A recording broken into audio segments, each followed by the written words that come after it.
Risiko skal forankres i et personligt ejerskab. På samme måde som budgetter skal.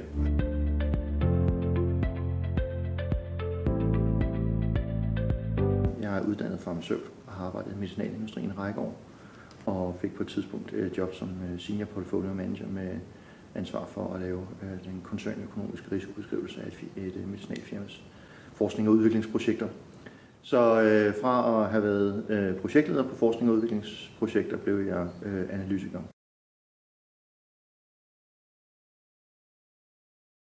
Jeg kan hjælpe IP-teams kunder med at få bedre styr på deres risikostyring. Frem for alt kan jeg hjælpe dem med at få risikostyring, kvalitetssikring og økonomistyring integreret som en samlet løsning. Alt for mange kører risikostyring som en standalone løsning. Jeg kan hjælpe både på koncernniveau, hvor jeg har arbejdet som koncernrådgiver i meget store koncerner, eller jeg kan hjælpe på projektniveau, hvor jeg kan gå ned og kigge på projekterne og helt ned på det lavpraktiske niveau. Det er ikke alle kunder, der lige står og har brug for et stort koncern setup, men de kan godt have et projekt, som er meget, meget vanskeligt at håndtere, og som udsætter firmaet for en ekstraordinær risiko i forhold til, hvad de er vant til.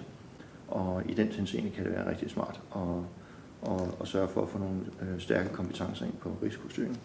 Men man kan også have en koncern, som kan se, at risikostyringen fungerer godt nogle steder, men andre steder fungerer den ikke så godt i koncernen, og så mangler en overordnet paraply for at få samlet trådene til et fælles redskab, så man sikrer sig, at man har en god risikostyring alle steder i firmaet, og ikke kun i små nøgleområder.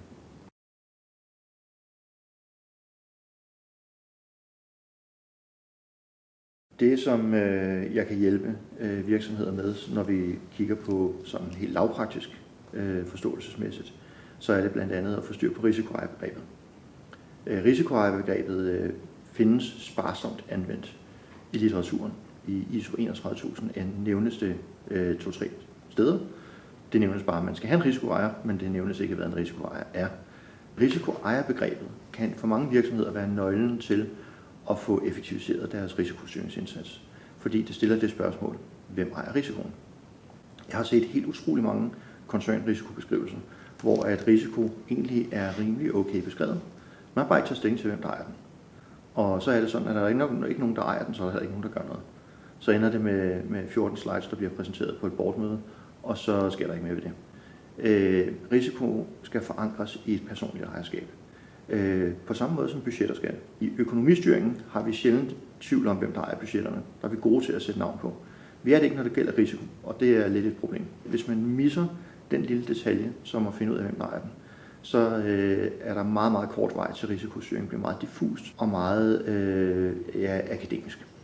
Og så begynder det at blive sådan nogle akademiske sandheder, som ikke har nogen praktisk relevans. De er svære at modsige, fordi de kan være så velformulerede, så vi ikke rigtig kan argumentere mod dem og sige, at de er der, men de betyder ikke noget, for vi gør ikke noget ved dem, og de har ikke nogen konsekvens for den måde, vi arbejder på. Så derfor er risikoejerbegrebet noget, man aktivt skal tænke over i sin koncern, i sin virksomhed.